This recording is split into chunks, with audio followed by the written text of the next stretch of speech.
Mathieu Dagenet. Yes! Bienvenue au podcast. Très content de te recevoir. Évidemment, une petite explication de pourquoi on fait ça aujourd'hui. Oui. En fait, on s'est connecté sur Facebook. Tu consommais mon contenu, tu consommes mon contenu. Tu avais le goal justement de participer à des podcasts, de bâtir, parce que là, tu te lances en affaires, tu lances cette nouvelle entreprise-là. Du moins, ça fait quelques mois complètement. 2 mois. Puis on va parler tantôt, j'ai plein de questions à savoir, quand tu te lances en affaires, c'est bâtir une clientèle, bâtir des systèmes, évidemment, tu œuvres là-dedans, bien sûr. Un background aussi qui est quand même très, très charnière, qui beaucoup d'expérience professionnelle. Parle-moi de ça un petit peu plus de ton background, justement, académique. Oui, j'ai fait une technique en logistique du transport, puis tout de suite après, j'étais allé à l'ETS en génie des opérations de la logistique. Parfait. Mais quand on me demande mon métier, je dis tout le temps ingénieur industriel. Plus facile à dire. Puis, dans le fond, j'ai aussi, après ça, en formation continue, j'ai fait un DESS à l'Université de Sherbrooke en gestion d'ingénierie. OK. Fait que j'ai une quinzaine d'années d'expérience dans divers rôles, dans des rôles de consultation, dans des rôles d'acheteurs stratégiques. Puis dans les 8 dernières années, là, j'ai commencé à gérer des équipes de superviseurs, gestionnaires, directeurs. Donc, c'est un peu tout ce background-là qui fait ma richesse. Puis, me suis promené un peu, mais des super belles expériences. Okay. Puis, j'ai vécu autant la grosse entreprise avec un SAP et des PME sans système où on devait se débrouiller avec les moyens du bord, Google Sheet, Excel. Vraiment la base. Là. La base de base. Puis, c'est un peu pour ça. Puis, je me suis rendu compte un peu en parlant aussi avec des fournisseurs, avec des clients, avec différents intervenants, que souvent, au niveau des PME, on est mal organisé au niveau système, processus d'affaires. Donc, c'était vraiment, je voulais revenir un peu à cet essence-là, parce qu'à l'origine, quand je suis rentré dans le bac en génie, c'était vraiment pour faire du conseil. Oui. Tu peux pas faire tu peux en faire, mais ça te prend un certain background, ça te prend une certaine expérience. Okay. C'est ce qui explique qu'aujourd'hui, en 1er décembre, je suis lancé. Incroyable. Puis, je demande toujours au niveau de l'entourage, que ce soit amical, parental, familial, est-ce que l'entrepreneur, c'est un avenue qui était développé ou tu dirais un mouton noir, là? Sans être mouton noir, dans ma famille, c'est pas nécessairement... J'ai pas d'entrepreneur, j'ai pas d'oncle, de ma tante, de père ou de mère entrepreneur. Mon père était installateur de système d'intercom, ma mère était infirmière. Classique. Puis, mais tu sais, j'ai quand même réussi à aller à l'université. 100%. Ben oui. Puis, par contre, tu sais, je pense que l'entourage virtuel compte autant que l'entourage. Je pense que oui. Ouais. Parce que en suivant des gars comme toi, on est exposé à d'autres entrepreneurs. On écoute des Eric Gravel, des Olivier Primo, des Sam Baudry. Exactement. Je pense qu'après ça t'ouvre un peu un monde de possibilités en écoutant ces gars-là, en écoutant d'autres parcours. Puis je me suis dit, à un moment donné, pourquoi pas moi, tu sais? J'adore ça. Pourquoi pas moi? Tu sais, on dirait qu'on a tendance à se dire que l'entrepreneuriat, t'es quelqu'un qui se lance, qui essaye pour sa première fois. C'est loin, c'est difficilement accessible. Ouais. Mais des fois, c'est à portée de main, dans le sens... Tu sais, c'est des nouveaux sujets que je parle maintenant dans le podcast, à savoir... on repasse dans le temps là, quand on était au secondaire, puis on va voir le conseil de la conseillère. Puis tu sais, ils analysent tes notes, puis ils disent, OK, t'es bon en maths, va étudier dans telle affaire, t'es pas bon, t'es plus bon en français, genre, c'est tellement, ils t'enlignent en silo, 100%. Mais dire quelqu'un qui peut-être, je sais pas, qui n'a pas des notes exceptionnelles, ils disent, t'as-tu déjà pensé à l'entrepreneuriat s'il y a un esprit créatif, de leader, whatever? Mais ça, c'est jamais une discussion qui est proposée, fait que je me demande pour toi, est-ce que le terme entrepreneur, le terme le concept de se lancer en affaires, c'est-tu venu plus tard dans ta vie ou ça a toujours été un petit peu dans ton... mettons à l'université, je commençais à m'intéresser beaucoup au commerce électronique. C'était beaucoup en vogue. Fait, on parle des années 2006 à 2011-12. Quand même un début. Début, eBay. Beaucoup de monde faisait affaire sur eBay. Les packs, je pense, ça existait. Les packs, effectivement. Fait qu'à ce moment-là, tu sais, j'avais cet intérêt-là, OK. mais tu sais, de me dire, puis souvent, tu sais, veux pas à l'ETS, les entrepreneurs, c'est quelqu'un qui invente quelque chose, qui développe un produit quand même complexe au niveau ingénierie mécanique, ingénierie construction, peu importe. Fait que j'étais moins associé à ça, mais tu sais, par mon parcours, ça s'est comme un peu dessiné tranquillement, OK. Puis, mais tu sais, j'étais pas nécessairement non plus le meilleur en maths, en physique ou en chimie, mais dans mes cours de concentration, je me débrouillais très bien, même j'excellais. Ouais. Par contre, un certain... un petit peu plus de faiblesse là, mais c'est correct. Oui, puis on va pouvoir répondre à ces questions-là. Ouais. Selon toi, selon ce que tu as vécu, penses-tu qu'on on est entrepreneur ou on le devient par la force des choses? Moi, je pense qu'on le devient, mais tu sais, encore là, c'est mon opinion, là, tu sais, c'est... Ouais. Je pense qu'il y a un gros impact de l'entourage. Ton père est entrepreneur, tu as plus de risques de le devenir parce que tu es exposé à ça. Quelqu'un qui ne l'est pas, peut-être un peu moins. Oui, tu as moins de chance. Moins de chance. Peut-être pas aussi, tu sais. Ben. Mais je pense qu'il y a quand même un impact. Je pense qu'on le devient, mais on a tout probablement quelque chose à l'intérieur qui fait qu'on se lance, qu'on veut se lancer. Ouais. Parce que c'est un des points que je me suis fait dire aussi beaucoup. Je te trouve courageux, tu sais, c'est pas facile de le faire. De prendre des risques, exact. De prendre ce risque-là, tu sais, parce qu'on s'entend, je n'ai plus de revenus, je n'ai plus de salaire. C'est d'accepter une coupure de salaire. Puis toi, t'as pas dit une bonne transition, t'as dit day in, day out, puis on lance, puis on essaye, puis on risque. Ouais, j'ai caressé l'idée aussi de faire une acquisition. Oui. Ça s'est moins concrétisé, disons. OK. Puis, mais j'ai trouvé un autre... Excuse-moi, je te coupe. Non, ouais, c'est pas super. trop. Qu'est-ce qui te. Tu sais, quand même, c'est pas une décision de coup de tête. Là. Ça faisait peut-être probablement plusieurs mois, peut-être plusieurs années. Tu convoitais à faire ce changement-là. Ouais. C'était quoi le goût initial, la flamme initiale de dire je suis prêt pour un nouveau challenge? C'était quoi un peu le thought process? Je pense que c'était d'être responsable de mes décisions parce que souvent, quand on est en entreprise, il y a des décisions qui sont prises, puis c'est la nature de la business, et tu dois vivre avec, content, pas content, c'est la vie. It is what it is. Yeah. Mais par rapport à ça, après ça, d'avoir une certaine part de responsabilité, good or bad, tu sais, en bout de ligne, je suis responsable de mes échecs comme de mes réussites. Ouais. Par contre, je voulais avoir cette responsabilité-là sur moi. OK.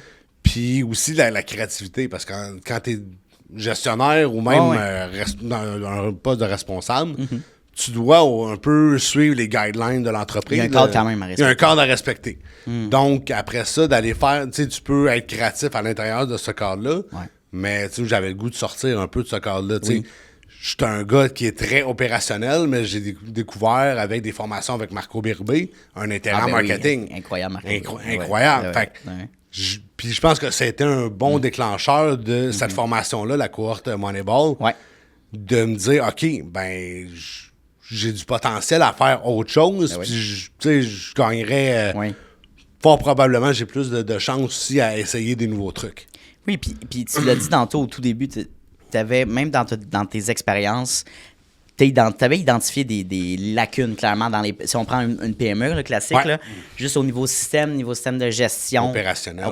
Puis je me demande, c'est souvent des choses qui reviennent là, dans les discussions qu'on a encore une fois, de dire que les PME, est-ce que c'est un manque de fonds, de ressources, un manque d'intérêt? Ils n'ont pas le temps de s'asseoir pour arrêter, mettons, mettre une pause sur le processus de transaction, whatever, parce qu'ils sont tellement dans le beat, dans la routine, ils se sont habitués à leur vieux bas. C'est ça, selon toi, c'est quoi qui se passe? En fait, ben, il y a souvent, on l'a toujours fait comme ça. Ouais, classique. Fait que, tu sais, classique, dans la grosse et dans la petite entreprise. Oui, c'est vrai. Par contre, de prendre des fois un peu de recul de comment on peut s'améliorer. Puis, tu sais, je pense que de ne pas voir nécessairement les projets comme des énormes projets, mais des fois des petites étapes qu'on peut amener progressivement en itération. Exact. Mais aussi, au niveau des systèmes, c'est dans les ERP, tu as les best in class, les SAP, les NetSuite, Infor, c'est des énormes systèmes, ça coûte excessivement cher. Et le projet d'accompagnement pour l'intégrer, mais ça s'échelonne sur 2-3 ans. Fait que ça refroidit souvent les PME, donc on vient se rabattre un peu sur des QuickBooks, un HubSpot, CRM, Ouais. mais c'est pas connecté. Il faut que tu les connectes. C'est beau de les avoir, mais. C'est beau d'avoir, il faut que tu les utilises, tu les intègres à tes processus d'affaires. Exact. Donc, il y a tout un effort conscient à mettre, à mettre en place. C'est d'offrir cet accompagnement-là, puis de faire comprendre, puis de montrer. Exact. OK. Puis, dans le fond, mon accompagnement, c'est autant au niveau de la revue des processus d'affaires avant de parler une analyse qui est faite, d'Odoo, là. avec une analyse qui est faite. Puis après ça, c'est d'intégrer un ERP qui est flexible, abordable puis accessible. Comment tu. Est-ce que tu as différents ERP ou tu as comme une formule. Non, moi, dans le tous. fond, je suis partenaire intégrateur avec Odoo, qui est un ERP cloud-based belge. OK. En très, très, très grosse expansion. Ouais. Environ 15 millions d'utilisateurs à travers le monde. Incroyable. Donc, c'est très, très bon. Puis, je pense qu'il y a vraiment un potentiel pour les PME d'adopter ce ERP-là et même des solopreneurs. Pourquoi tu as décidé d'adopter Odoo? Y a-t-il une raison spécifique? Je l'ai découvert en 2020 quand je travaillais pour Cookit. Ouais. Puis dans le fond, tu sais, je pense qu'on était dans pleine transition, fait que c'était pas nécessairement le moment d'intégrer un nouveau ERP. Ouais. Par contre, je l'ai découvert, j'ai commencé à fouiller un peu dessus, puis tu sais, dans mes acquisitions, si je faisais une acquisition, c'était Odoo je rentrais. Donc, j'ai commencé à parler avec l'entreprise pour rentrer dans le processus de devenir partenaire intégrateur. J'adore. Ouais. Question plus générale, mais quand même, tu sais, comme question classique, tu sais, c'est le fun parce que là, tu te lances, puis c'est. Il faut que tu ailles ce questionnement-là, à savoir, hey, pourquoi Angelo, pourquoi moi, on irait travailler avec Mathieu Dagenet? Tu sais, dans le sens, mettons, on est une PME, on est une corp. Pourquoi on irait travailler avec toi? C'est quoi le petit élément différenciateur? Tu sais, classique de genre plus-value, mais comment tu dis versus la compétition, là? Ben, c'est sûr que j'ai une certaine expérience. J'ai quand même vu plusieurs milieux. Ben, 15 ans de distribution. Oui, 100%. Exact. C'est ça le dit, là. Vraiment d'aller aider après ça le client à vraiment bien mettre les bonnes bases en place. Clairement. Puis d'analyser les processus. Puis, tu sais, Odoo, il est vraiment flexible. Tu peux commencer avec une application, puis après ça, ajouter d'autres modules au fur et à mesure des besoins. Donc, tu sais, quelqu'un qui veut juste remplacer son QuickBooks peut partir avec le module comptabilité. Puis après ça, ben, on est capable de faire un plan d'intervention pour déployer d'autres modules par la suite. C'est quoi, parce que là, souvent, je pose ces questions dans le sens, qu'est-ce que tu fais, mettons, pour garder, peut-être avoir une rétention client, dans le sens, les relancer ou faire un suivi?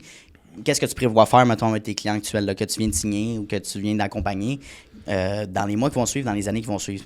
Ben, définitivement d'apporter une maintenance, un support informatique pour s'assurer que toute la base de données roule bien. Ben oui. Du support, de déploiement aussi des nouvelles versions, parce que Odoo, à toutes les années, au mois de septembre, octobre, sort des nouvelles versions, des mises à jour. En 2019, ils ont vraiment poussé beaucoup sur l'AI intégré à même la base de données. Wow, OK. Donc, super intéressant. Fait que tu es capable de venir après ça, déployer ces nouvelles versions-là avec ton client.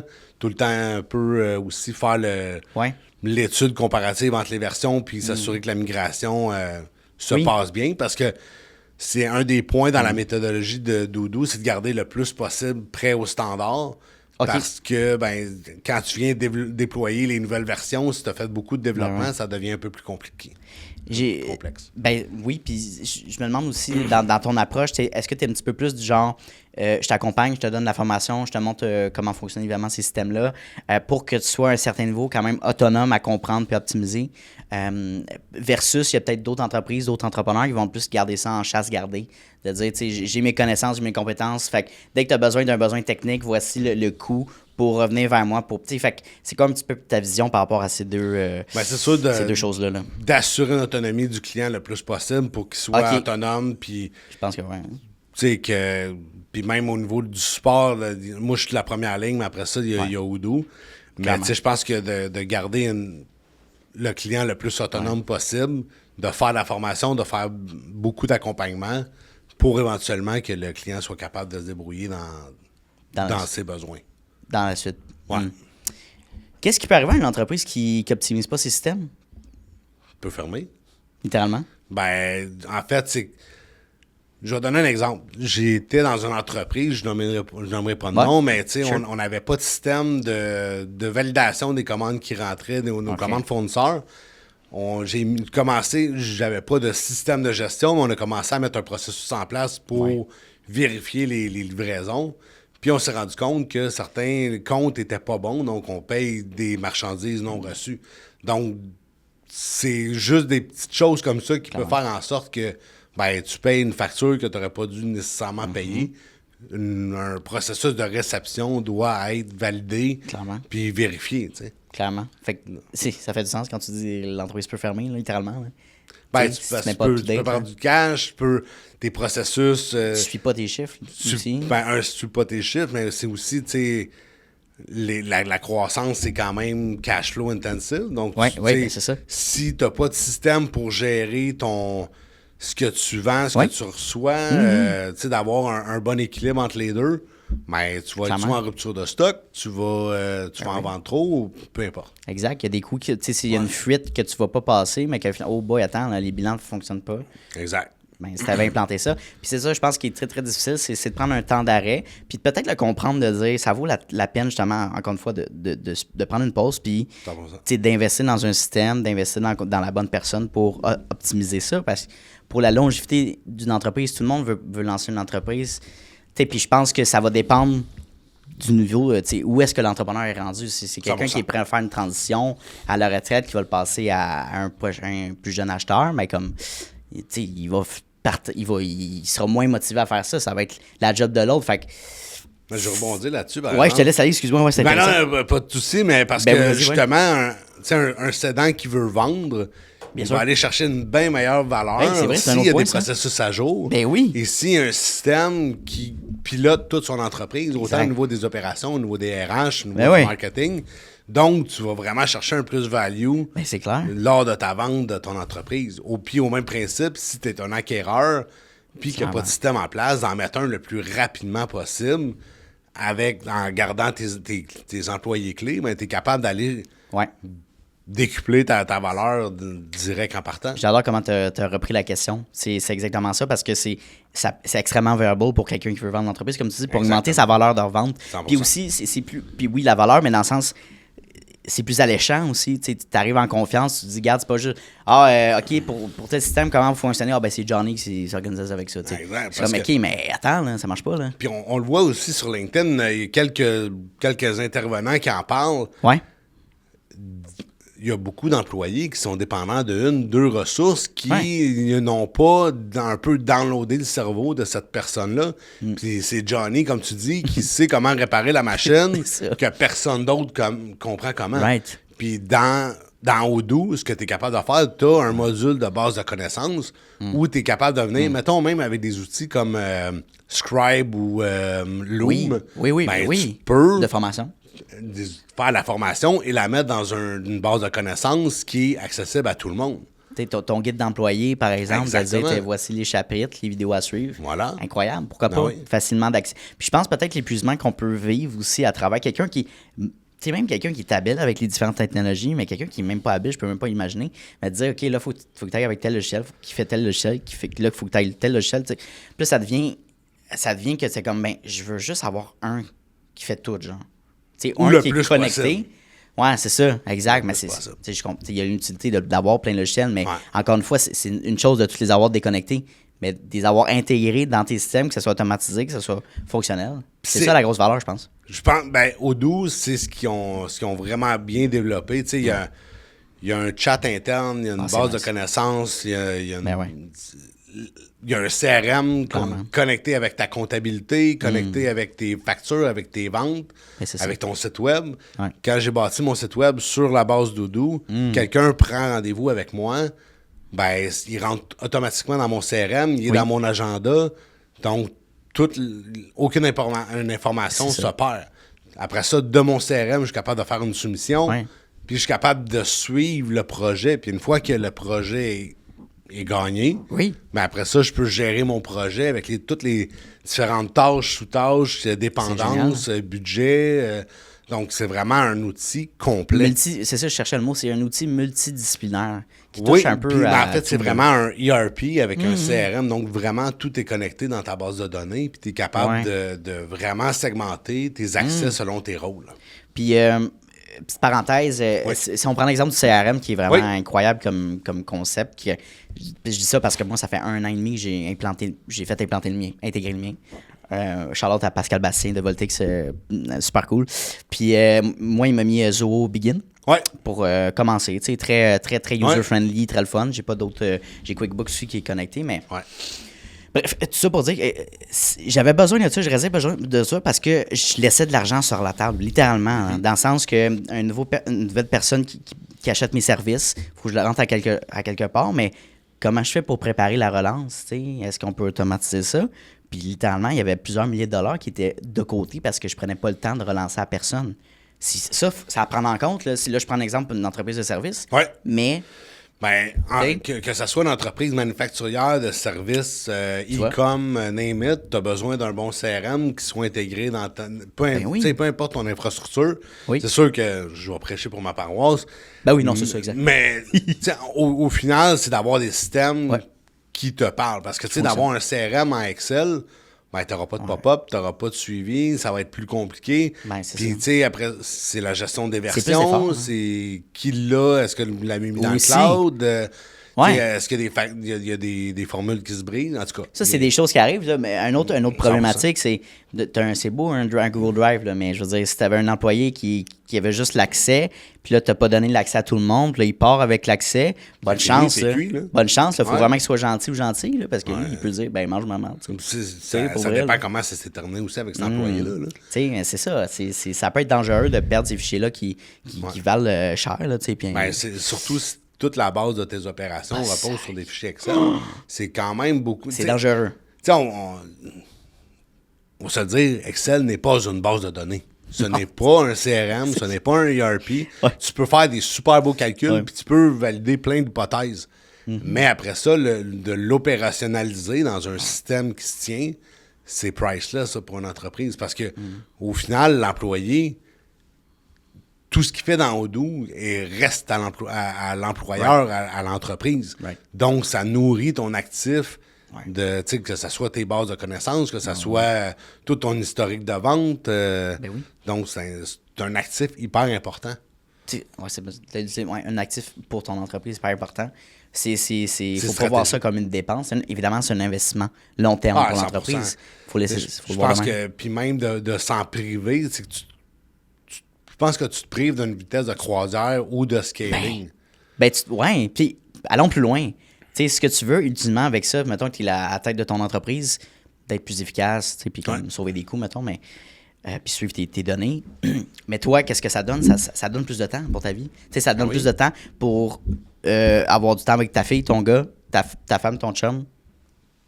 C'est pour vrai, au bout de la ligne, c'est ça. Tu achètes du temps. Tu limites tes casse-têtes avec tes automatisations, des choses qui sont. 100%. Puis que toi, il faut que tu te micromanages ou que tu le fasses toi-même, que tu délègues quelqu'un. Tu as un système en place. Puis, tu sais, pour aller plus loin dans l'automatisation, là, tu as Odoo qui a intégré l'intelligence artificielle, donc tu peux interfacer ton propre GPT avec tes sources de données, avec Gemini. Là, on parle. Fait que, tu peux, il y a vraiment du potentiel pour aller automatiser des choses, ne serait-ce même avant d'aller dans l'automatisation, juste d'avoir toutes tes données à un endroit, dans un interface. C'est parce que qu'est-ce qui arrive si tu as des fichiers Google pour gérer ton entreprise, c'est que tu vas avoir tes achats dans un fichier Excel. Exact. Après ça, tu vas avoir ton inventaire dans un autre. Ça se connecte pas ou limité. Non, c'est ça. Tu peux pas faire ton suivi de réception. Tu peux pas... Fait qu'il y a un paquet d'outils juste en utilisant la base que tu te facilites la vie. Ben oui, du moment que c'est connecté ensemble. T'es focus ensemble. sur tes opérations. Et voilà. Puis, je pense qu'il y a aussi une paix d'esprit qui vient avec quand tu as un beau système qui est bien implanté. Que tu arrives là-dedans, c'est simple que tout le monde... parce que c'est une chose, évidemment, d'avoir un système comme ça, mais c'est une autre aussi d'apprendre à l'utiliser. Peut-être qu'il y a une courbe d'apprentissage, clairement. Une habitude, de créer cette habitude de l'avoir tout le temps en onglet, de le mettre à jour, par exemple. Puis il y a aussi de développer le réflexe de l'utiliser. Oui, c'est ça. Parce exact. que, tu sais, exemple, tu as un module de signature, mais si tu l'envoies encore par courriel pour approbation, ben non, OK, utilisons l'outil, il est là, tu mets ton document dans le document, dans la signature, Exact. tu l'envoies par courriel, puis tu notes les champs signés. Oui. Ça, c'est une chose. Mais tu sais, de tout le temps prendre le réflexe d'utiliser ton outil pour les utilisations que tu l'as, pour les use cases que tu as pris, ben, c'est important de... Je pense que c'est la responsabilité du client de mettre la discipline dans l'utilisation de l'outil, puis pas de se développer des Excel à côté parce qu'on est confortable avec ça. Oui. C'est de sortir de sa facilité, puis c'est comme se lancer en faire, sortir de sa zone de confort, Exact. repenser à son modèle de vie, son modèle d'affaires, comment on veut optimiser ça. Puis j'imagine que c'est peut-être un talk que tu as quand tu as un premier RDA, une rencontre d'affaires avec un client potentiel, de dire, regarde, tu passes combien de temps à faire tout ce que tu fais en ce moment, tu sais? Si je te permettais d'aller sauver ces heures-là pour le mettre ailleurs, tu sais? C'est un beau retour sur Qu'est-ce que tu en investissement. penses? Mais est-ce que tu es capable de chiffrer une moyenne, de dire si tu optimises, tu implantes ça, combien d'heures tu pourrais sauver dans ta semaine ou dans ton année, du moins? Ouais, on a un outil de retour sur investissement. C'est pas parfait, mais ça donne une bonne indication. Une indication, ouais. Juste pour guider, OK, est-ce qu'on a un business case ou pas? T'sais. OK, nice. Fait que tu l'adaptes au client, Ouais, combien d'heures. Ça dépend vraiment des contextes aussi. Là, j'aurais pas les mêmes discussions avec un solopreneur. Ça va avec demander une combien petite d'employés, équipe. c'est quoi le Exactement. débit de commande et tout ça. Là. Ça va être ma prochaine question, mais avant ça, on parlait de Thierry Lorfils tantôt avant Oui. Ocam, puis on a posté une de ses capsules, puis il disait qu'il avait sauvé 145 heures dans la dernière année juste avec un AI qui s'appelle Fixer AI, qui répond automatiquement à ses courriels. Ouais. Donc, tu prends ça en compte, là, 145 heures, là, that's a lot. Là. That's a lot. Puis, tu sais, pas le stress mental, mais de dire, regarde, tu sais, de répondre les courriels, de t'asseoir, tu sais, puis de taper tout. Il y a quand même cet effort-là, faut que tu te dises, faut que je le fasse, tu sais, assez rapidement aussi. C'est le fun d'avoir une réponse rapide versus 24-48 heures que les gens sont comme, ben, c'est long, tu sais. Fait que c'est un exemple parmi tant d'autres, là, puis ça, c'est juste un AI, là. Fait que t'imagines un système ERP, genre, complet pour... puis juste, j'en reviens souvent aux achats puis aux inventaires parce que c'est un peu mon domaine de prédilection. Mais tu sais, au niveau de la comptabilité aussi, le rapprochement des factures, tout est synchronisé. Donc, tu sais, tu synchronises ta banque, tu synchronises tes factures, donc tu es capable de rapprocher tes comptes. Puis, il y a aussi, je le connais un peu moins, mais il y a de la comptabilité analytique, donc tu es capable de voir, tout dépendant de quelle source de revenus c'est venu, mais tu es capable de mettre des étiquettes, des tags dans le système. Donc, tu es capable de venir détailler un peu tes provenances de revenus, tes provenances de dépenses. Ça gère aussi le multisociété. Donc, un entrepreneur qui a plusieurs entreprises, il y a ça aussi. tu peux l'avoir dans la même entreprise, dans la même base de données. Avec Odoo, est-ce qu'il y a une limitation, il y a un certain cap que tu dis, il faut que tu upgrades peut-être une formule plus... il faut que tu dépasses tel niveau pour aller à la prochaine formule, ou tu dirais que ça... ça rentre dans quel format de PME, disons? Là? Ben, tu es capable... Avec, mettons, un solopreneur de 1 à 250 employés, t'as vraiment du jeu, là. T'as vraiment du jeu, là. C'est fort, là. Puis, tu sais, après ça, t'as tout le temps des SaaS que t'es peut-être capable de rajouter par-dessus. Nice. Genre un Slim Stock pour venir gérer tout ton processus de Sales and Operation Planning, SNOP. Oui. Mais t'es t'es capable quand même de faire un énorme bout de chemin avec ton Odoo assez longtemps. Avant de te rendre dans des SAP ou tu es dans la très grande entreprise, tu as vraiment du jeu. Est-ce que l'implémentation, l'accompagnement, c'est un time-lapse qui est ferme, dans le sens, y a-tu comme combien de temps ça peut prendre en règle générale? Ça dépend du contexte, ça dépend du domaine d'activité. Est-ce que tu es dans une entreprise de service, une entreprise manufacturière? Est-ce que tu fais de l'importation? Il y a un paquet de questions. Beaucoup de variables changent pour le Il y a beaucoup de variables qui vont faire en sorte que ça va changer. Mais tu sais, une petite intégration, ça peut prendre 3 à 6 mois, puis plus gros, ça peut être 6 à 12 mois ou même 18 mois. T'sais. C'est bon. Tout dépendant du type de... C'est le fun de le faire comme tranquillement, dans le sens comme 3 à 6 mois puis un an. Ça te permet de faire des updates avec les clients. Regarde, voici ce qu'on a mis en place. Est-ce que ça marche? Est-ce que ça... Du test? Ouais. Tu sais, s'il y a fait que, tu sais, c'est beau de le remettre vraiment rapidement, mais c'est comme, attends, hein. C'est comme, je peux-tu comme. C'est correct. Commencer tranquillement à l'utiliser puis comprendre un peu plus ses fonctionnalités. Ouais, 100%. Comme je disais, il y a quand même une courbe d'apprentissage, probablement, tout dépendant de ton degré d'aisance avec l'informatique. Oui, c'est ça. Tu sais, il y a un bon 6 mois, là, tu sais. Je ne le Clairement. cacherai pas, là, j'apprends la plateforme. Ouais, c'est Je correct. me forme en continu un Ben peu oui. aussi dessus. Donc, tu sais, je pense que j'en ai à apprendre vraiment quand même pas mal, là. Quel genre de clientèle qui t'intéresse le plus à travailler avec? Est-ce que tu dis, tu sais, quand tu l'as fait 2 mois, là, mais Ouais. est-ce que dès le début, tu dis, il y a tel domaine qui m'intéresse ou tel type d'entrepreneur, telle grosseur d'entreprise, qu'est-ce que tu regardes? Écoute, à date, mes 2 clients, c'est 2 profils complètement différents. Ah ouais, ok, parle-moi de ça un peu. Puis, en fait, je peux pas vraiment donner il y de a- nom c'est encore. confidentiel, non, mais- Il y a de la confidentialité, mais j'ai un manufacturier à Victoriaville Ok. que, dans le fond, on est très avancé dans les discussions. All right. Puis j'ai une autre entreprise où c'est un domaine plus relié à la mort. Puis, dans le fond, Wow. c'est 2 contextes Ben oui, complètement 100%. différents. Mais c'est ce qui fait... personnellement, moi, j'aime la nouveauté. OK. Mais tu sais, ça me permet aussi de voir d'autres Ouais. domaines.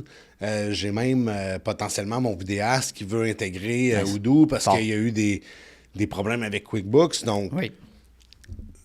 Ben oui. dans mes 3 premières années, je te dirais que je ne me fermerais pas à de domaines ou d'aller me nicher tout de suite. OK. C'est sûr que j'ai un intérêt particulier vers le e-com, vers le, C'est quand même un domaine d'activité qui t'intéresse plus que d'autres. le manufacturier ou la distribution. Je comprends. Parce que j'ai grandi là-dedans. Mais tu sais, une entreprise de service, même j'ai potentiellement un salon de coiffeur Ouais. avec lequel je pourrais travailler. Ben, c'est un autre domaine, mais ça reste des processus d'affaires, ça 100%. reste des processus de comptabilité, de gestion d'inventaire, de gestion Ouais. d'inventaire vendant. Ouais. Donc, c'est vraiment d'aller un peu dans. Je parlais de créativité tantôt, Ouais. d'aller adapter un peu tous ces processus-là avec. Tu sais, j'aimerais ça faire un studio de tatoueur. Ouais, that's it. Exact. Fait que- Juste pour l'essayer, pour le Juste pour vivre, l'essayer, l'expérimenter. Exactement, pour les aider. Parce que, tu sais, tu as toute la gestion de rendez-vous, tu as toute la gestion de calendrier, gestion des consommables, Incroyable. gestion... Fait que tu peux vraiment l'adapter à tes besoins. Je pense pas qu'on comprend le nombre de fonctionnalités, de choses. Tu sais, que tu dis, c'est comme une banalité, mais tu dis, ouais, mais attends, ça va être connecté avec ça. Tu sais, ça va être intégré. Juste la prise de rendez-vous, c'est incroyable. Là. Avant, tu sais, tu demandais c'est quoi tes dispos, Hey, Ouais. non, hey, voyons donc. Là. Il y a tellement des fonctions. Mais tu le sais pas, si tu le sais Ouais. pas, puis tu prends pas le temps d'essayer d'autres formules, ben voilà, tu sais. Tu sais, exemple, tu peux remplacer... C'est Ouais. ce qui est le fun un peu sur Odoo, c'est qu'il te montre un peu tout ce que Odoo peut remplacer. Un Notion, nice. un Ouais, SAP, c'est un bon exemple. Bamboo HR, Eh ouais. au niveau de toute la gestion de tes RH, tu peux gérer ton recrutement jusqu'à les évaluations, la paye, les feuilles de temps, sur quoi ils travaillent, les projets. Donc, tu sais, tu as vraiment une étendue vraiment intéressante. Là. Tu couvres, d'après moi, un bon 80% des... Tu sais, après ça, au niveau de ta pub, c'est sûr que tu vas encore aller sur Meta ou tu vas encore aller sur TikTok Sure. pour faire tes Ouais. annonces. Oui. Mais tu es capable même de ramener ton information de tes réseaux sociaux Ben, t'as sur un retour la de plateforme. statistiques, du moins. Là. Ouais, Tu sais, exact. il y a ça, là, puis t'as un retour aussi de messagerie, des courriels, tu sais, t'as plus... Ouais, non, il y a beaucoup de choses quand même. Ouais. Tu sais, après, c'est peut-être l'aspect créatif de genre de créer un vidéo, une photo, là, tu sais, comme Ouais. oui, là, mais après, tout ce qui est chiffré puis connecté, Ouais, tout le back-end, un peu Tout donné. la gestion est oui, très j'aime. bien gérée. Automate- dans- Parce que, tu sais, on parle de posts, nous, on a une trentaine de vidéos qui sortent par semaine, fait comme Ouais. d'automatiser puis de programmer, c'est un must, fait comme, Ben oui. tu sais, d'avoir ça, c'est une Puis autre après affaire. ça, tu tu sais. as des flux, tu es capable de mettre tes flux dans social marketing, il y a un module Et voilà. où tu es capable de ramener un peu tous tes flux de TikTok, de YouTube, Ben, c'est ça. de LinkedIn, tes pages d'entreprise, plus sur Exact. LinkedIn, mais tu es capable de oui. condenser, d'avoir un tableau de bord. Ouais, littéralement un calendrier de publication. Ouais, qui mais ressemble un peu dans à ça. Odoo, c'est plus. Ben, tu peux poster à partir d'Odoo, mais Ouais. c'est vraiment il rapatrie un peu tous tes likes, tes posts. Ah, ok, un flux dans Ouais. ce sens-là, je comprends. Ouais. Ben, ça, c'est le fun aussi, c'est le fun de le chiffrer. Tu as une visibilité dessus. Parce que des fois, des gens vont demander, OK, mais c'est quoi les statistiques? Puis là, je prends l'exemple de mon podcast. C'est comme, OK, c'est quoi les retours, disons, au niveau des clips, au niveau des, des vidéos qu'on produit? Mais ton ben, engagement. Voilà, puis l'engagement, exactement, c'est important. T'sais, oui, c'est une question d'abonnés, une question de vues, une question de like, d'engagement, mais il y a d'autres variables qui sont pour calculer, du genre des clients qui ont été ressortis de ça, par exemple, quand tu fais un podcast avec telle personne, une référence, comme, je sais pas, une notoriété quelconque, fait qu'il y a différentes variables. Mais ça, c'est le fun de les avoir chiffrés dans un flux comme ça. Fait que c'est une autre affaire qui est super cool. Pour revenir au point qu'on discutait au niveau de la clientèle, c'est intéressant parce que là, tu es vraiment clairement au tout début. Puis tu testes différentes formules et non, tu t'es dit, moi, je suis, par exemple, je veux juste rester dans le manufacturier parce que je suis à l'aise là-dedans, je m'y connais. Donc, je vais pousser là-dedans. Hein. Tu te dis, je vais m'ouvrir les voies. Là, je veux dire, salon de coiffure, salon de tatouage, touche à tout, e-commerce. Fait que that's nice. Fait que 3 ans, ça va être ça. Du testing, tu ouvres tes horizons, puis après, est-ce que ça va être de faire l'entonnoir un peu ou tu te dis, hey, non, moi, pourquoi pas? Tu sais, comme. En fait, c'est difficile à se projeter quand même. Ouais, 3 ans, non, mais j'ai j'ai vraiment une propension en plus à me projeter dans l'avenir, même trop souvent, même. OK. Mais je serais plus du genre à, OK, bon, mais je vais aller chercher des consultants ou je vais aller chercher vraiment des gens avec qui je peux collaborer. D'autres partenaires, des fois, qui sont solo aussi, mais qui sont, mettons, plus comptabilité. Fait qu'on est capable de faire des projets ensemble. J'adore ça. Fait que, tu sais, vraiment la collaboration, puis d'aller chercher des projets intéressants. C'est un des aspects qui m'intéressait beaucoup dans l'entrepreneuriat, c'est d'être capable, comme je disais, responsable de tes réussites et tes échecs. Ben oui. Mais d'être capable d'avoir une certaine liberté d'expérimenter. Oui, c'est la beauté de l'entrepreneuriat. Tu fais du testing, puis des fois, tu te rencontres tellement des gens exceptionnels. C'est le fun, disons, un salon de tatouage où c'est plus local, petite équipe. Tu as un impact concret, tu sais, versus, mettons, une grosse entreprise de 100, 200, tu sais, qui t'approche, mais oui, c'est le fun, puis c'est payant, mettons, c'est des beaux projets, puis c'est le fun à implanter, mais en tout cas, je pense que la petite flamme, tu sais, de dire, écoute, là, c'est une petite équipe, on implante ça pour eux, on sait qu'ils vont pouvoir croître, puis c'est local québécois, mettons. Là. Moi, je parle pour ma part, là, ma vision de ça, je trouverais ça vraiment fun, une manière d'ordonner aussi 100%. À la société. Là. Puis, tu sais, on parle beaucoup dans les médias sociaux ou même les médias traditionnels. Le manque de productivité au Québec, les entreprises ça au Canada. ralentissement, Donc, moi, c'est un peu ma façon de répondre à cette problématique-là. Comment on peut aider les PME à bien performer, à s'outiller aussi pour être capable d'aller pogner le prochain niveau, être capable d'aller exporter dans d'autres marchés que les États-Unis potentiellement, parce qu'on sait ce qui se passe, mais d'être capable d'être outillé puis d'avoir un bon système pour dépasser le prochain niveau. Puis ça manque cruellement parce que, tu sais, juste de parler d'ERP, tu es déjà dans un milieu de connaissances un peu plus fermé, niché. Oui. Parler d'Odoo, t'as beau avoir des pancartes sur l'autoroute. C'est ça. La personne qui ne connaît pas Odoo ne saura pas vrai. Puis tu sais, tu passes à 120, tu vois pas nécessairement qu'est-ce qui est écrit. Tu vois Odoo, mais tu sais pas à quoi ça sert. Ben oui. Donc moi, c'est vraiment un peu, puis c'est dans mon intention de faire la création de contenu par rapport à ça. Optimiser tes processus d'affaires, avoir un bon système, avoir Odoo, qu'est-ce que ça t'apporte. Donc, c'est vraiment... je pense que ça va aider. Du moment que tu as une vision d'entreprise, tu te dis, moi, je vais aller plus loin, disons que mon impact local, tu sais, du genre, tu vas avoir de la compétition qui va déjà peut-être avoir implanté ce genre de système-là. Fait que tu veux au moins accoter ce qu'ils font, puis faire mieux, puis pousser, puis bâtir. Ouais. Parce que je crois que ce qui arrive peut-être aussi, c'est que certaines entreprises atteignent un certain plafond. Ouais. Un plateau, mettons un plateau, puis un plateau qui est confortable, dans le sens où l'argent rentre, il n'y a pas de problème. Pourquoi acheter, pourquoi investir, c'est correct. Mais évidemment, il n'y a aucune entreprise qui va rester dans un plateau. Si tu restes dans un plateau, tu as 2 choix. Tu descends vers le bas ou tu réinvestis puis tu vas vers le haut. C'est ça. Fait, mais c'est comment? On va passer le pont quand ça arrivera. Ouais, c'est un peu cette mentalité-là qui est... Peut-être qu'il est québécois, je connais pas assez le contexte économique, là, mais j'ai l'impression que c'est le cas. Là. C'est un peu ce que les entrepreneurs québécois PME. Alexandre Vézina, je sais pas si tu connais. Alexandre Vézina? Ouais, je l'ai invité au podcast. Il a écrit des livres. Ouais, super cool consultant. Je prends les ateliers avec, puis une des choses qu'il dit, c'est une entreprise qui n'évolue pas est en déclin. Et voilà. Ouais. Donc, si tu es sur place, tu fais le statu quo, Tu fais du surface. à terme, tu vas arriver en déclin. Oui. Donc, si tu veux innover, Ben oui. d'après moi, ça reste la base parce que les opérations, c'est ce qui fait rouler ton entreprise. Si tu n'as pas de système, pardonne-moi le langage un peu familier, mais ça va foirer. Ah ouais. Il y a tellement, ça va tellement vite, puis l'évolution technologique est tellement rapide que si tu utilises sur un fichier Excel, là, Exact. tu peux te débrouiller, oui, là, mais pour un temps. Ben oui. Il faut que tu investisses, il faut que tu Puis aies encore là, tu sais, c'est un investissement qui est tellement justifiable d'avoir des systèmes versus, mettons, le marketing, tu sais, là, c'est différent en 2026, dans le sens où le marketing fait maintenant partie de la croissance de l'entreprise et non, c'est un bonus le fun, tu sais. Ouais. Fait que là, c'est différent, mais mettons, tu sais, versus les systèmes, c'est la base de ta business pour la faire croître. Puis rendre ton entreprise autonome, indépendante du fondateur, beaucoup, tu sais, on le sait, de le séparer un peu. Tu sais, tu peux avoir des niveaux d'approbation pour, mettons, des bons d'achat. Ouais. Tu peux demander que le directeur des achats ou le président approuve les dépenses. Ah ouais, c'est ça. Par contre, que la personne ait un système pour réfléchir puis qui envoie ces choses de façon autonome ou fasse la réception puis tu as des systèmes en place, c'est primordial. Vraiment. 100%. Puis c'est un peu pour ça que je voulais amener le podcast dans cette ligne-là, de faire comprendre, c'est quoi, l'utilité, la valeur ajoutée de faire ça, puis encore une fois, de prendre un temps d'arrêt puis d'investir dans notre entreprise. Peu importe ton contexte, que tu sois prêt à revendre qu'un entrepreneur rachète. Ou que tu veux scaler.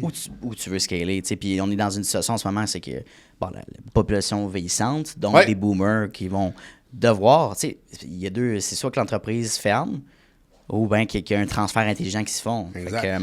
Avec le CETEC ou Reprenariat Québec, on en parle beaucoup. Oui. Il y a une grosse vague là-dedans qui s'en vient. Il y a beaucoup de publicité aussi qui est mise de l'avant. Le gouvernement qui encourage vers le reprenariat. Je pense que c'est important. Puis je pense que d'avoir encore là, pour bien faire les choses dans ton transfert, d'avoir un système où tu as capturé l'essence de toutes tes connaissances pour la passer à la prochaine génération, ça va vraiment aider. Ça peut aider tout le monde. Ouais.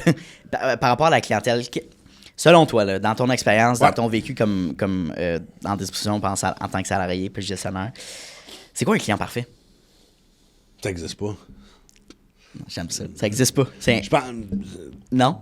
Moi, je suis pas parfait, j'ai des qualités, j'ai des défauts. Fait que c'est sûr, certain... Inexistant, j'aime ça. Je pense qu'il n'y a pas de client parfait. Mais, tu sais, on est toujours il y a toujours terrain d'entente possible. Donc, on est toujours capable de trouver un terrain d'entente. Des fois, on ne s'entendra pas sur la couleur du bouton. C'est un détail.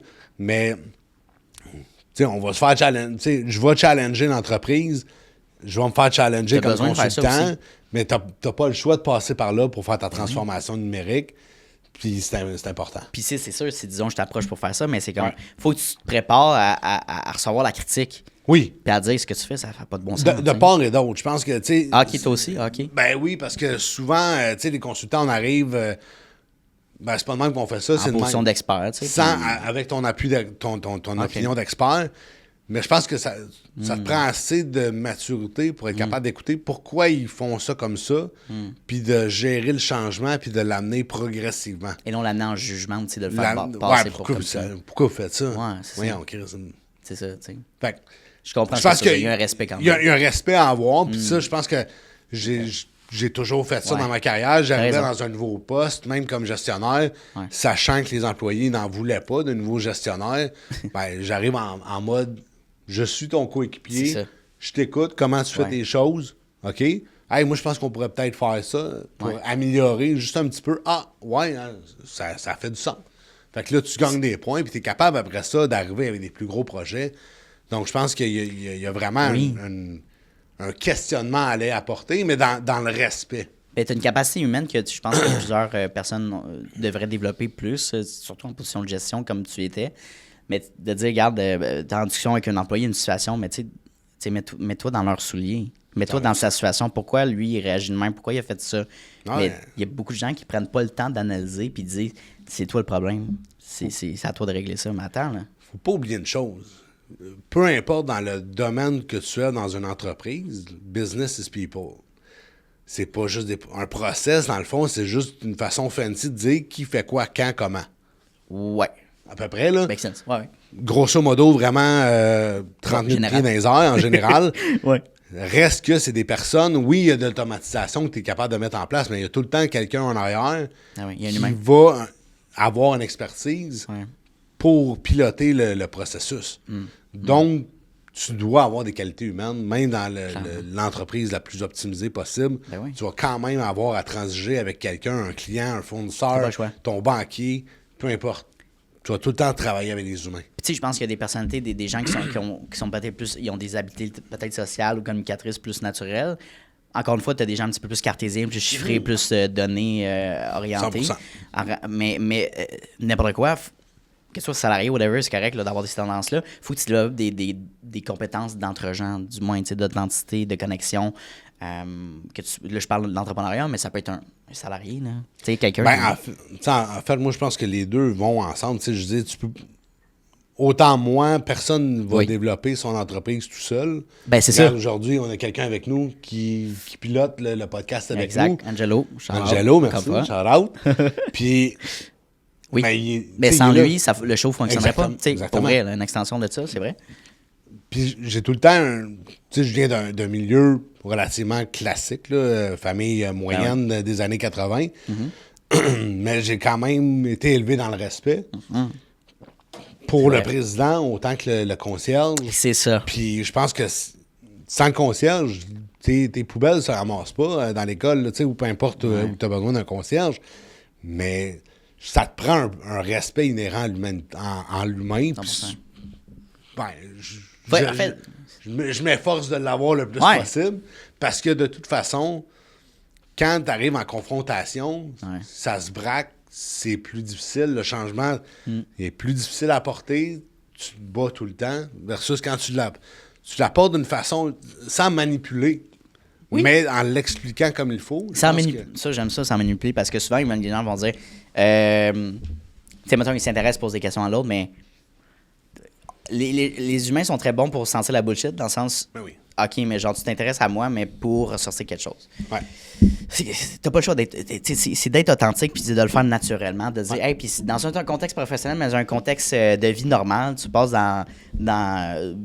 tu marches dans la rue, là, tu rentres dans un commerce, tu ouvres la porte au monsieur, madame, whatever, juste pour parce que, tu sais, ou juste dire, hey, bonjour, bonne journée. Ça m'est arrivé il y a quelques mois, un monsieur dans la rue que je connaissais pas, qui est passé, tu sais, il disait, hey, je te souhaite une bonne journée. Genre, je suis comme, merci. Mais j'étais vraiment surpris de ça. Puis après, ben, j'ai refait la même chose à une autre personne, puis ça crée un peu un effet snowball. Mais je trouve que c'est beau, juste des petites choses d'amener un peu du bonheur dans les vies des autres. Un peu. Sans rentrer dans trop de spiritualité, on récolte ce que l'on sème. Ça, je suis. Ouais, si tu sèmes 100%. Du chaos, tu vas récolter du chaos. Si tu sèmes de l'amour, tu vas récolter de l'amour. Fait ça, en bout de ligne, je pense que ton attitude envers la vie, que ce soit la business, que ce soit ta vie personnelle, ce que tu vas récolter, ce que tu vas semer. Ça part avec l'attitude, pour finir là-dessus, c'est quand même un sujet intéressant, mais mettons, tu vis une situation négative poche, là, que ce soit ta job, whatever, c'est négatif, puis c'est correct de vivre ton moment d'émotion en ce moment, mais si tu rumines, tu continues, tu amènes ça à la maison, par exemple, ou le classique, tu commences à écouter de la musique triste, ou si tu rentres dans le beat de genre d'être négatif, tu produis de la négativité. Fait tu l'entretiens. Ouais. Fait que tu sais, juste de te forcer à comme être plus souriant, à avoir des petits wins positifs, ça va changer ton mindset. T'sais, fait que c'est contre-intuitif, mais c'est ça qui fonctionne. Mais je pense que c'est un effort conscient. Je pense que tu dois le choisir. Parce que sinon, de prendre la décision d'eux, puis tu as une certaine part de responsabilité. On a toute une part de responsabilité dans ce qui se passe, dans comment on agit, comment on reçoit quelque chose. Fait que je pense que c'est ça. Exact. C'est une game d'échange. Puis en tout cas, c'est un bon segment, ça va faire une bonne capsule, c'est sûr. Une capsule plus humaine, je parle. On arrive vers la fin de l'entrevue. J'ai mes dernières questions que j'aimerais te poser. On va pouvoir les aborder. C'est sûr que niveau objectif, c'est difficile, mais tu es quelqu'un qui est bon quand même à se projeter, comme tu me disais. Si on se projette en décembre 2026, qu'est-ce que tu aimerais atteindre au niveau de ta business? Bon, j'aimerais ça au moins avoir quelques projets réussis, d'avoir, tu d'avoir eu quelques clients, d'avoir eu quelques use cases que j'ai pu mettre en place. Ça part quand même bien. J'ai déjà un client et demi, mettons.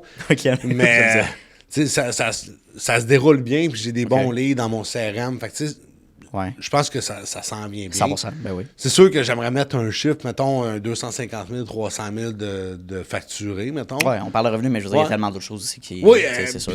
Je pense que de voir des projets, autant du service que de plus de l'économie de produits physiques distribués, manufacturés, d'avoir un éventail un peu différent. Puis j'ai aussi un projet de jouets éducatifs, Spark Lab Toys, que j'aimerais mettre de l'avant. Donc, Tu t'en parlais? Prendre le temps qu'on en parle? Oui, certainement. Dans le fond, comme j'ai dit, j'ai toujours eu un intérêt envers le commerce électronique, dropshipping. Oui. Mais je suis en train de mettre en place de quoi vraiment cool. C'est vraiment des jouets éducatifs. Tu sais, on parle que les enfants sont souvent devant l'écran, on essaie de trouver des alternatives. C'est sûr, tu as les Lego, mais tu sais, as aussi des jouets un peu STEM, sciences, technologie, engineering, maths, où tu es capable de commencer à apprendre des petits circuits, de la programmation. Donc, tu montes, tu programmes, puis tu es capable d'interagir avec ton jouet. Nice, donc, c'est vraiment cool. OK. Puis, tu sais, moi, en étant ingénieur, oui. Honnêtement, les cours de sciences magistraux, ça me gaze un peu, on va se le dire. Mais d'apprendre, de faire des expériences scientifiques, faire un volcan à la maison. Fait que vraiment d'avoir des activités vraiment cool. Autant du art and craft, mais un petit peu plus technique peut-être. Donc, on est en train de regarder ce projet-là. D'amener l'aspect ludique, c'est super cool, tu sais. On peut faire la comparaison entre tout le monde doit faire du sport, c'est bon pour le corps, s'entretenir. 100%. Mais si toi, ça t'écoeure d'aller au gym puis d'aller sur ton tapis roulant, est-ce que peut-être faire du tennis ou du badminton, du cardio? Genre dans un sac ou aller marcher. Marcher une course, tu sais, puis que tu vois tellement plus l'effort parce que tu as du plaisir puis tu adores, mettons, faire ton sport quelconque.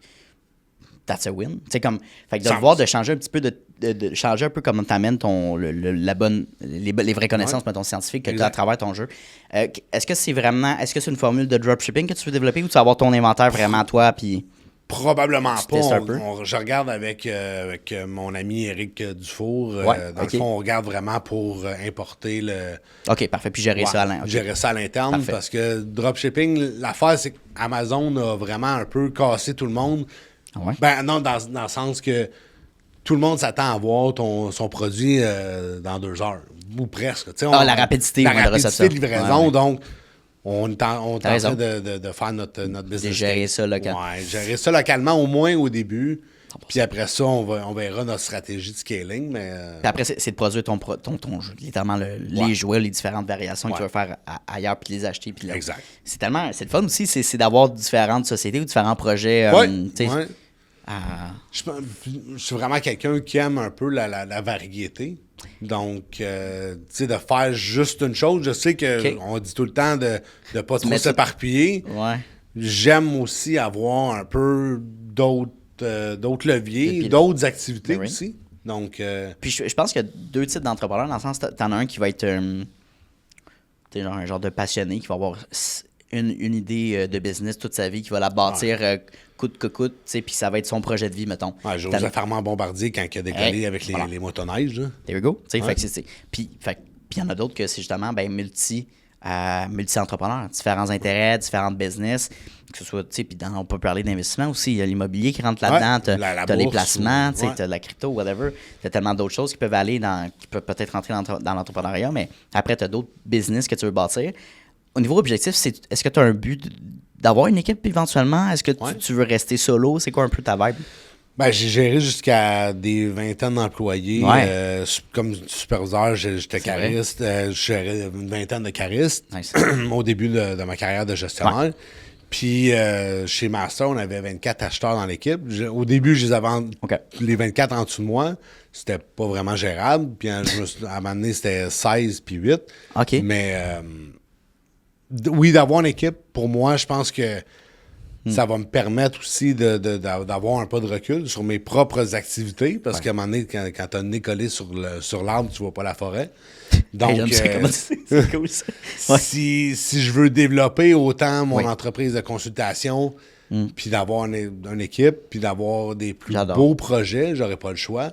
Mais je veux quand même avoir un pouls sur les opérations, sur qu'est-ce qui se passe. Donc, oui, je vais avoir une équipe, mais je me développe comme entrepreneur autant que n'importe qui. Là. J'adore ça. Puis, c'est changeant parce que dans un début de vie ou dans un début de carrière, quelqu'un peut dire ben j'aimerais, mettons, bâtir une entreprise avec beaucoup d'employés, puis tu dis c'est le succès, puis on va parler de ça, là, la vision du succès. Le succès d'un entrepreneur, c'est quelqu'un qui a une grosse corp, des bureaux partout. Puis c'est comme, attends, mais. Puis en vieillissant, puis j'en ai eu des entrepreneurs ici qui ont passé, puis je leur pose une question, puis ils disent, moi, Anto, j'ai compris que j'étais bien comme solopreneur. Puis j'accepte le fait que les gens font affaire avec moi, avec mon visage. Puis j'accepte que je fais un certain salaire, c'est pas un salaire, excuse-moi, un certain chiffre d'affaires. Je suis bien parce que, tu sais, puis je contrôle mais j'ai pas trop de responsabilité par rapport à des employés potentiels. Puis pour eux, c'est un succès aussi. Puis moi, je trouve ça tellement, je trouve ça honorable, tu sais, de dire, c'est quoi pour toi? Les deux sont corrects, je pense, mais c'est pas... sans nécessairement avoir une cinquantaine d'employés, je pense que d'en avoir peut-être une petite équipe. Oui. Puis autant dans la consultation, mais d'aller me chercher des bonnes personnes, de bien m'entourer. Ouais. Des collaborateurs du moins, puis des sous-traitants, tu sais, whatever. Oui, exact. Ouais. Je pense que de bien s'entourer, de savoir bien s'entourer, c'est le secret. J'ai longtemps essayé de tout faire tout seul. Guilty as charged, je m'assume, mais... Tranquillement, je suis en train de renverser cette vapeur-là parce que je comprends...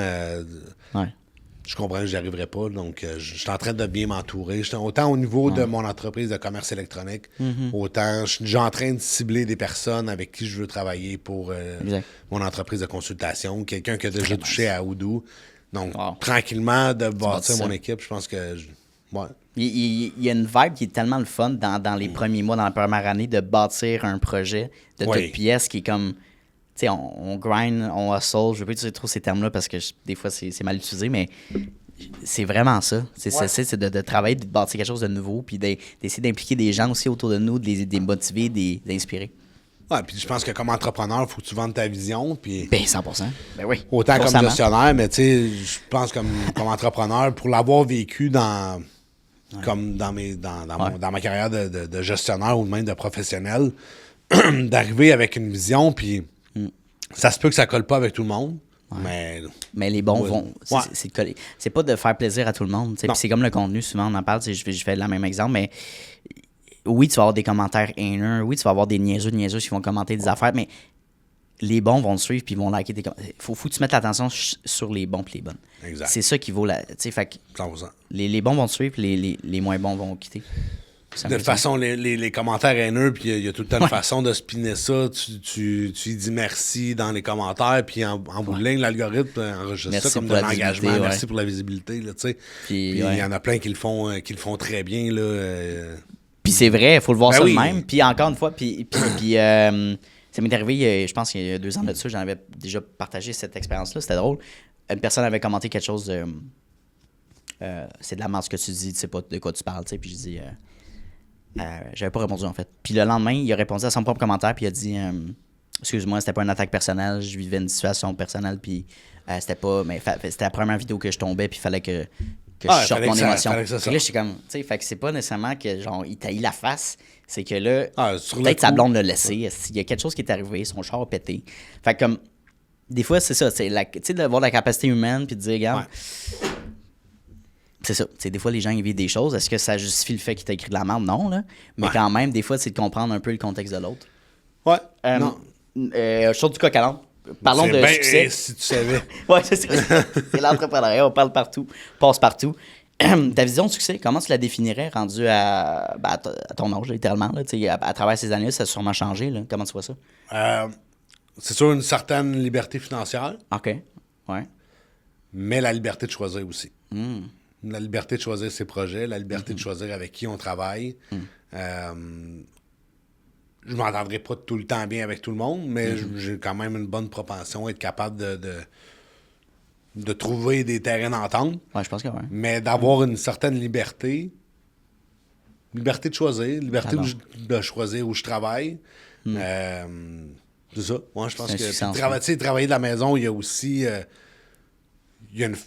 t'as un meilleur focus, Ouais. mais j'aime aussi aller chez le client puis voir des environnements manufacturiers, des entrepôts, aider à améliorer les choses. Donc, d'avoir un équilibre entre les deux, je pense que c'est vraiment mon idéal. J'aime ça. Tu sais, c'est des questions que je pose comme général, mais en réalité, chacun amène son two cents, puis la réponse est est jamais pareille.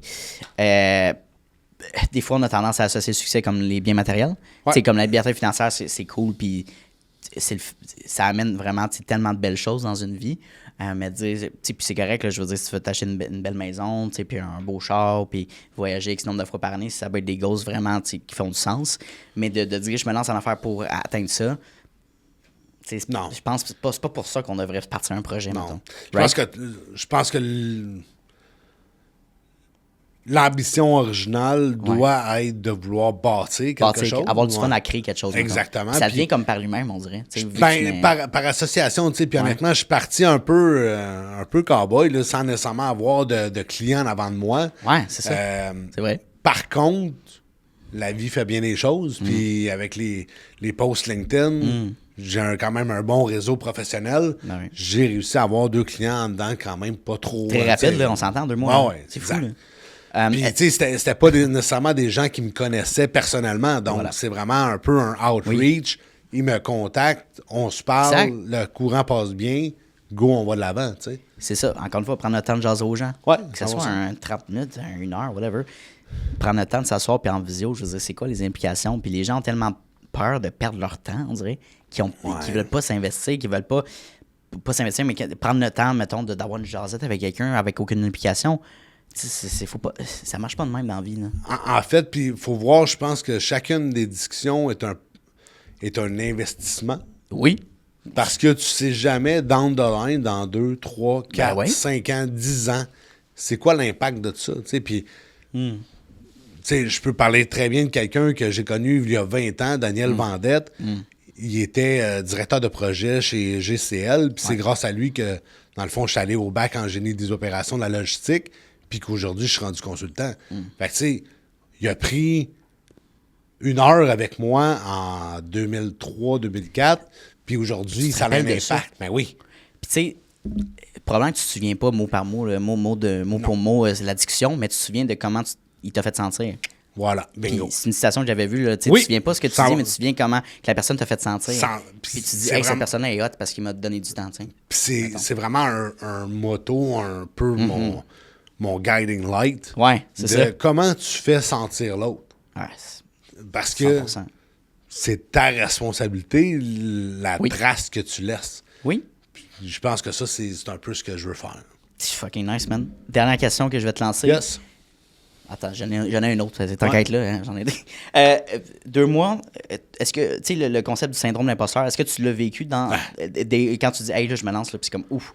Là, est-ce que tu le ressens ou tu l'as ressenti? Du Ouais, moins? ouais. C'est normal aussi de le Ouais, c'est ressentir? normal. OK. Je pense que c'est un hump à passer. Right. Juste de faire même du contenu, pour moi, Ah oui, était c'est vrai, ben oui. énormément...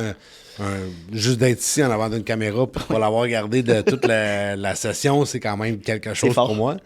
Mais j'ai commencé à travailler avec Mathieu Robitaille pour faire du contenu. Ouais. Stressé à côté, mais à J'imagine. un moment donné, j'ai pas le choix de le faire. Je suis rendu consultant, je suis rendu Oui, porte-parole. tu sais, comme dans porte-parole le de sens mon où- entreprise. Oui. Donc, je dois... Puis, tu sais, je veux dire, même Spark Lab Toys, on a un peu une stratégie en arrière de ça. Ben, je suis ingénieur, je lance cette marque-là. Donc, ça vient un peu backup. Ouais. Donc, je n'aurai plus le choix de faire la création de contenu. Ouais. Puis, un peu de comment... normal. Je m'en fous un peu de ce que les autres pensent, mais tu sais, on est tout... Peu importe à quel degré, on est toujours sensible un peu.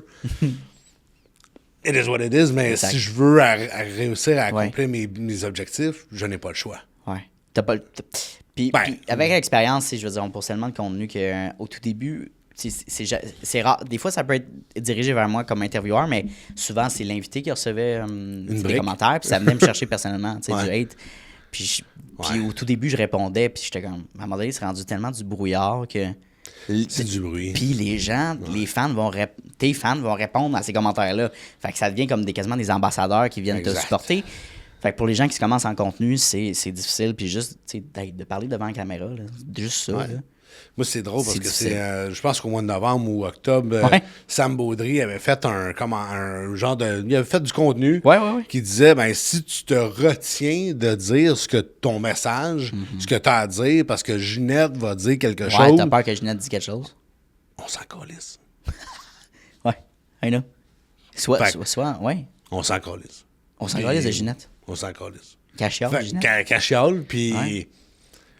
on s'en fout. Oui. Parce que Jonathan, Robert ou Exact. peu importe va accrocher sur ton message, puis lui, tu vas l'appeler, puis tu vas changer, mettons, je parle pour moi, je vais changer ses opérations, je vais le sortir d'une situation X, ben... Tu vas percevoir la confiance aussi. Exactement. Si tu joues un jeu ou tu joues un personnage pour faire plaisir à tout le monde, puis souvent, je pense que oui, il y a l'extension des gens que tu connais pas, que tu sais, du hate. Ouais. Mais le gros frein, peut-être des gens qui veulent pas faire du contenu ou qui ont peur, c'est qu'est-ce que mes parents vont dire? Qu'est-ce que ma blonde ou mon chum va dire? Ouais, Qu'est-ce que mes amis vont dire? Mes enfants, peut-être, s'ils le voient. Tu sais, comme il y a tout ça qui rentre en compte, mais en réalité, c'est pas une bonne raison. Non. Je pense que si tu as peu importe le message que. Ben, évidemment, si c'est du hate, abstiens-toi, là. Mais tu sais, si tu as un message positif ou tu veux contribuer, Oui, je pense que c'est ça. faut que tu passes par-dessus ça. Puis, tu sais, il y a plein de citations, mais tu sais, un riche ne te jugera jamais de lancer une entreprise, Et voilà. un C'est sportif de haut niveau ne te jugera jamais de commencer à courir, peu importe ce que tu fais, fais-le, puis... Exact. Puis pour finir sur le hate, si tu as Ginette Provencher qui commente une affaire débile, mets ça de côté. Si tu je sais pas, Nicolas Duvernois, François Lambert, Primo, qui commentent une critique constructive, C'est différent. c'est différent. Ouais, c'est Clairement, il y a un background différent. Tu sais, genre, prends le temps d'analyser son message versus Exact. Ginette, là, s'il te plaît. 100%. Tu sais, fait que c'est à prendre en contexte. Dernière question. Ouais. Si tu avais la chance de parler à un Mathieu de 25 ans, aujourd'hui même, qu'est-ce que tu lui dirais? Ah, boy. En fait, continue ce que tu fais, puis va-t'en dans... Vas-y tête première, puis la vie va bien s'en charger. Fonce. Honnêtement, tu sais, je pense que même à 25 ans, j'avais même pas fini mon bac encore. Puis, mais tu sais, j'ai tout le temps travaillé un peu à gauche, à droite, puis... Ouais. Mais je pense que d'avoir une certaine idée où tu t'en vas, puis de te donner les moyens de tes réussites. Tu sais, il y a des soirs, il y a des fins de semaine où j'étudie encore, puis j'étudie encore. Tu sais, dans mon deuxième DESS en e-com au HEC, j'étais à mon deuxième cours, mais je vais prendre un cours par session. Ben oui. Parce que ça... Ben, j'ai pas le choix à cause de l'exigence de l'ordre. Ouais. Tu dois faire 30 heures de formation 2 ans. OK. Je l'explose tout le temps. Mais j'aime me former. J'aime aussi entrevoir d'autres perspectives. Puis quand tu te mets à apprendre, tu te rends compte que tu sais vraiment rien. Parce qu'à chaque fois, tu ouvres des portes C'est vrai. différentes. Ouais. Donc, continue à avancer. Puis J'adore. d'aller chercher de l'aide aussi. Ouais. D'aller Tellement. chercher Ah, mon Dieu. de bien t'entourer. Essaye pas de tout faire tout seul. Non. Ça marchera pas. Puis de rester dans ton coin, tu sais. On a Ouais. tendance à dire, moi, je connais tout, je Expose-toi. sais tout, personne ne me comprend. Puis non, expose-toi, puis apprends des autres, fais des erreurs surtout. Tu sais. Puis, tu sais, moi, c'est vraiment personnel à moi. Moi, Ouais. je voulais vraiment avoir quand même un background. Je voulais avoir pas un historique de certains succès. J'ai des échecs, des très belles réussites. Mais d'avoir certaine maturité, une certaine expérience aussi. Parce que, tu sais, quand tu arrives comme consultant, ça te prend une expérience. Faut que tu aies T'as raison. un vécu en arrière pour être capable de conseiller des gens. Parce que là, tu joues dans leurs affaires. Là. Oui, exact. Tu les conseilles. Parce que Donc, c'est un peu, sinon, t'es qui toi? Tu sais, exact. un peu, C'est la faut me conseiller, confiance. mettons. Fait que, tu sais, Right. mon syndrome de l'imposteur, je rappelle tout le temps que, hey, attends une minute, on a vécu ça. Ben, j'espère. Puis Ouais. c'est comme ça que tu es capable un peu Oui. de l'éteindre un peu. Ce syndrome-là. sentiment-là. Ce sentiment-là, Je veux dire, t'as tu sais, toute ta vie eu cette expérience-là, puis que tu te lances à 80, genre, mettons, Ouais. là, ben, ça se sent encore parce que c'est un projet nouveau. Tu sais, Ouais. cette instabilité-là, cette inconfiance-là, parce que c'est normal, c'est nouveau. Puis à un moment donné, ça devient quasiment routinier. Tu as commencé à systémiser, puis c'est comme... Comme je sais pas si tu as déjà fait du saut en parachute. Non. Quand même, je l'ai fait une fois en chute libre, t'es strappé avec quelqu'un en arrière, tu regardes, t'es à 30... Juste à y penser, ça me... T'as la chienne. Ouais. On va se dire, mais... Le cœur, il... rendu à terre, oh, qu'est-ce qui vient de se passer? J'ai le goût Ah ouais, j'ai hein? le goût. OK. Ouais. Fait que je pense que c'est un peu... J'associais beaucoup ça, l'entrepreneuriat. J'étais assis sur le bord de l'avion, là, puis j'ai le goût de sauter. Faut que tu sautes, là. Mais faut que tu sautes. Mais faut que tu sautes. Yeah. Fait que, tu sais, justement, on parle beaucoup de se lancer en affaires, de sauter. Ouais. Fait que je l'ai associé un peu à ça. Ouais. Mais je pense que j'aurais essayé de le faire tout en étant salarié. J'ai essayé avec avec des sites web. Ça fonctionne pas. T'es pas focus, t'es pas all-in. Non. Ça marche pas. Non. Faut que tu te lances. Faut que t'ailles... All-in. Ouais, t'as pas Ben, tu sais, il faut. Moi, je pense que oui. Moi, je pense que... Ouais. Moi, je dis que je me suis mis un peu en danger, là, dans le sens que j'avais plus de revenus. J'ai plus de salaire qui rentre. Mais t'as accepté ça. Mais je veux dire, t'étais pas à zéro non plus. T'es dans le sens... Non. Tu prépares, tu te dis... Ouais. Il y a un plan B dans le sens, t'as un deuxième parachute ici. C'est ça. Tu sais, right? Exact. Fait que c'est calculé, mais quand même, c'est un risque à 100%. Là. Ouais. T'as aucune assurance. Fait que, avec le peu de chemin que j'ai fait, tu sais, mettons décembre-janvier, Ah ouais. je suis déjà rendu avec 2 clients et d'autres potentiels. Je suis capoté quand tu m'as envoyé ça. Je suis comme, Ouais. that's fucking nice, man. Donc, mais j'aurais pas réussi ça si j'avais pas été all-in. Exactement. C'est de la prise de risque. Ouais. C'est tellement des sujets que, genre, aborder et à développer aussi dans un... On fera ça dans un autre podcast, honnêtement, parce que il y a tellement de contenu qu'on peut faire. Tout simplement, Mathieu, où est-ce qu'on peut te contacter pour faire affaire avec toi? Ben, LinkedIn, Mathieu Dagenet, ING. Nice. Sinon, Instagram, Facebook, j'ai une page professionnelle, puis distributionmadg.com pour mon site web. Nice. J'adore ça. Comment t'as aimé ton expérience? Génial. C'était justement, on s'en est parlé dans la pré-entrevue, mais c'était dans mes objectifs 2026 de faire du podcast. Ouais. C'est sûr que ça vient avec une certaine visibilité, puis je le fais d'une manière quand même relativement intéressée. Oui. Mais c'est un peu de se mettre en danger, de se mettre en avant. Ouais, en inconfort. En inconfort. C'est pas toujours... Jusqu'à hier, bon, OK, ça graphique un peu. Puis c'est d'essayer des choses nouvelles comme ça, ça te bâtit comme humain. C'est du développement constant. Du moment que, comme une entreprise, du moment que tu atteins un plateau dans ta vie, on prend l'exemple de quelqu'un qui est au gouvernement, fonds de pension, c'est confortable. Fait que pourquoi je prendrais le risque de me compliquer la vie quand je suis correct? C'est je suis smooth sailing. Tu sais, smooth sailing, tu sais. Puis, mais encore une fois, tu n'as aucune assurance, tu vas peut-être te faire... Tu peux te faire renvoyer. Fait que comme... Un humain, on est né pour se développer, je crois. On est né pour bâtir des projets sans partir des corps, là, mais créer un petit quelque chose qui fait du sens pour toi, qui a un impact.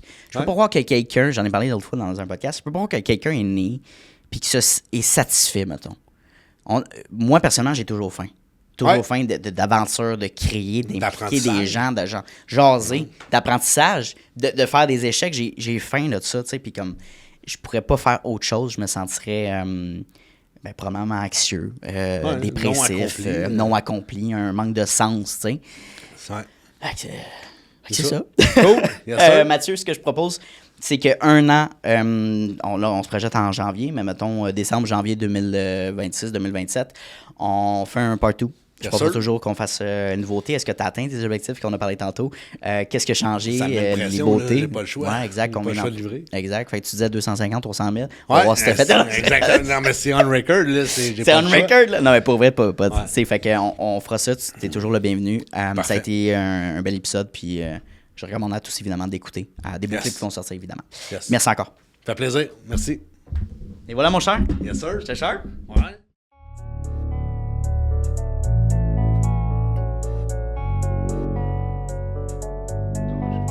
You don't always get to choose in this life, win and lose in this life.